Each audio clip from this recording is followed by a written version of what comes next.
Mana shu siz ko'rib turgan shim bichimi juda ham qulay, oson va ko'rinishi ham ko'rib turganingizdek juda ham noodatiy tarzda bo'ladi. Bu shimimiz galife shim.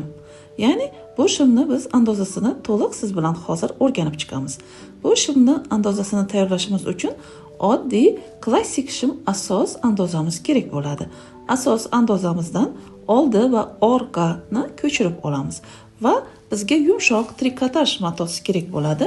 Bu fasonga ko'proq o'zini formasini yumshoq shaklda ushlab turuvchi matolardan foydalanganinglar ma'qul bo'ladi. Men ham xuddi shunday ko'rib turganingizdek trikotaj yumshoq matosini oldim. Ya'ni ko'z shaklda 45 gradusga taxlab oldim. Oldi va orqa andozalarimni buklov tomonga o'rta chiziqdagi chokini yo'q holatida buklov tomonga qaratib qo'yib oldim. Endi men xuddi shunday qotirib olganimdan so'ng menga asosan o'tirish choklari, ya'ni shof sidenyasi bizga kerak bo'ladi. Shimni yon chokidan ko'rib turganingizdek burchak shaklda chizib olamiz. Burchak shaklini chizayotganingizda tizza chiziqlarga ahamiyatli bo'lasizlar. Mana shu eng burchakni oxirgi tochkasi tizza chizig'imizgacha to'g'ri kelishi kerak. O'zi aslida tizza chiziqdan yuqoriroqqa burchaklari to'g'ri kelsa, yana ham chiroyliroq bo'ladi. Buni o'zingizlar xohlagancha modellashtirib olsangiz bo'ladi. Ko'rib turganingizdek men ham burchak shaklini chizib oldim. Endi shimimizni uchini, ya'ni pastki tarafini 14-15 cm da qoldirib, yoylashtirib, pastini yuqorisini to'g'ri burchak shaklda chizib qirqib olamiz. Qirqib olganimizda yuqorida oldi va orqa bel sohasini orqaga yuqoriga ko'tarilgan holatida qirqib olamiz. So'ng oldini bitta qavatini mana shu joyini ko'rib turganingizdek bir qavatini qirqib olishimiz to'g'ri keladi.